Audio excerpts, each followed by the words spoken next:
Sɛdeɛ Asantehene de Memphis Afahyɛ ɛtɔ so aduanan no baa awiɛ.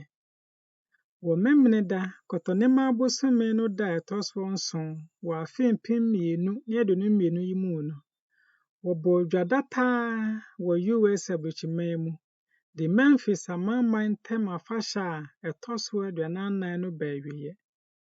Sɛ wohwɛ sɛdeɛ wɔabɔ dwa kɛseɛ na Otumfoɔ Asantehene te n'adwa mu, na mpanyimfoɔ, akunini, adehyeɛ ne adɔfo atwa ne ho ahyia na wɔreda asante amammerɛ adie no a, na ɛyɛ ahomka paa.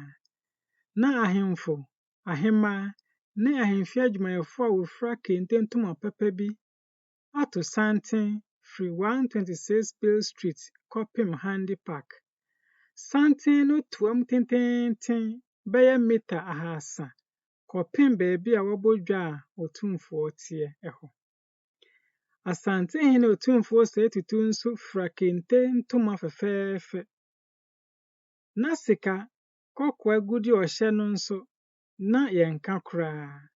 Afei, ɔne pɔmpɔnsoɔhene a okura mpɔmpɔnsoɔ no nante faa nipadɔm no anim. Ahohyehyɛ sononko a ɛyɛ fɛ yi ma nipadɔm no bɔgye wɔn so na wɔtwitwaa mfonini. Ghana dehye ɔhaha pii a wɔn mu dodoɔ naa yɛ asantefoɔ a wɔte US afanan nyinaa ɛbaa dwabɔ no aseɛ. Fɔntɔmfrɔm ntwene ne kete asa a ɛkɔɔ soɔ no ma dwumadie no bɛyɛɛ krabɛhwɛ ankasa. Wɔde frankaa a wɔayeyɛ sika kɔkɔɔ, ahan mono ne sikadwa kofi ahyɛnsodeɛ wɔ soɔ de ma aborɔfo na abibifoɔ a wɔato santen a wɔrehwɛ deɛ ɛkɔ soɔ no.